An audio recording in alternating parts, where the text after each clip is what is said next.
Good morning, good afternoon, good evening, or much depending on your location. Please join in the struggle to liberate our people from the contraption. Like and share videos. The updates. Abaribe makes another blunder. States why sit-at-home continues unabated. Now, the senator representing Abia South Senatorial District in the National Assembly, Senate, has lamented the effect of sit-at-home, that's the impact on the Southeast region, including his own state of Abia and Abia South, where he represents at the Senate. He says Mazi Simon Ekpa will never stop the sit-at-home because he said Simon Ekpa is benefiting from the sit-at-home. And we ask, what kind of benefit is that? He said he's benefiting monetarily. That's what he's saying. That's the senator representing Abia South in Abaribe.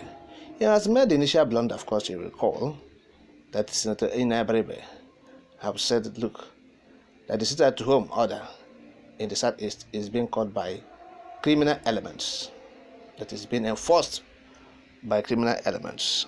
And this time around, he have said it again. And that blunder, that everybody is profiting from the sit-at-home monetarily.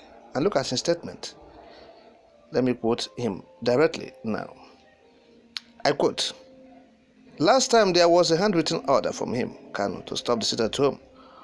Well, the man, of course, who is profiting from sit-at-home in faraway Finland, denounced it and put more conditions that he will never stop the sit-at-home until he sees him, Kanu, in Finland. You can now see that because they profit from this sit-at-home, they are not going to stop it because it has become a money-making venture. And we have seen adverts they do on the internet asking people to contribute money for the liberation of Biafra. Killings and attacks, not a method of agitation. If somebody says, I want to liberate the Southeast and create a Biafra, and then you kill the same Southeasterners, what are you doing? It's not liberation. You are simply indulging in murder and mayhem." End of quote. And now this is the statement of the senator. Okay, part of his statement, alleging that Simon Ekpa is actually profiting from the sit-at-home. For avoidance of doubt, yes, for avoidance of doubt, that's why we are saying this time around, to intimate our people on the issue of sit-at-home and to tell the world categorically that nobody is benefiting from the sit-at-home. Rather, if anybody is benefiting from the sit-at-home or whatever insecurity in the region, it is the armed forces of Nigeria. They are the governors of the Southeast. Those who are benefiting from the insecurity, of course, because you know that because of sit-at-home order, the federal government is bringing down troops to stop sit-at-home rather than to release Mazi Kanu. And because of the troops that are coming, most of them are terrorists who say they are repentant Boko Haram members. And once they come, they want to continue genocide in the Southeast. And so these things are fueling insecurity. This insecurity they are talking about. All right? And who are the beneficiaries? The governors who go to Abuja to collect security votes, who go and ask the president to give them money to tackle insecurity in the Southeast. They squander it, they enjoy it, they take it away with their cronies, associates, and their family members. So who is enjoying it? So Ekpa is not even enjoying it at home. Rather, he is in pains because of the sit-at-home order. Yes, because he's pursuing an agenda, and that agenda is for the release of Mazi Kanu and for the ultimate referendum of the Biafrans. And so that is it. First and foremost is the release of Mazi Kanu. That is what ignited the sit-at-home order. So people should not make mistake about this. Allow themselves to be deceived. You know, Senator Abaribe, I've known him, has been consistent in the recent time. But in the past, I beg your pardon, but in the recent time, since he failed to win the Senate's minority leader, of course, and since then, he has been like tossing like an object floating on the sea, tossing around. The man has allowed the vortex of the ocean to toss him around from one end to the other. That is it. So it's quite unfortunate that he allowed himself to degenerate to this abysmal level. You know why the people are calling for this lockdown. Why we are saying this is because the lockdown still subsists, it still persists in eastern Nigeria, or Southeast, or Biafra land. And all of us knows why it is that way. So for people like Abaribe to come and say all these things is to deceive the public. Yes, and of course the international community, but it is not true. Nobody benefits. Rather, They themselves, the politicians, are benefiting from it. They are amassing wealth from the money meant for security. They are collecting from the federal government. They say they are securing the Southeast. Who is securing it? Nobody is doing any security. They are squandering the money.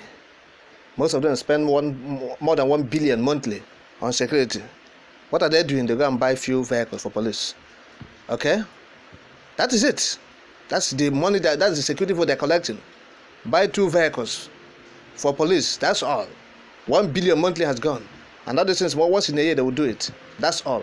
So it is quite unfortunate that there can this evil propaganda against the people, against someone who did nothing wrong. Rather, is seeking for the release of Nnamdi Kanu, whom the federal government is torturing. They have kept him in dungeon for no just cause. Alright? This Abaribe and his cohorts in the National Assembly, what stops them from telling the government of Nigeria to release Nnamdi Kanu after the court have said so? They should be vehement and request for that or demand that. But they have not done that. They are always willing and ever ready to point accusing finger on those who are working and making sure that Ndibo doesn't go in shame. That our people will not bow their heads in shame. Because people have said it, and it's obvious that the case of Nnamdi Kanu is bringing shame to the Igbo man in Nigeria. Nobody is saying anything.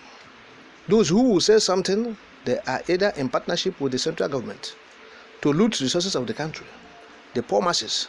The oil in Nigeria, the oil money, that is all they are interested in, looting it. That's all. That's why if you talk about freedom for their people, they remain adamant and feel that and find confusion.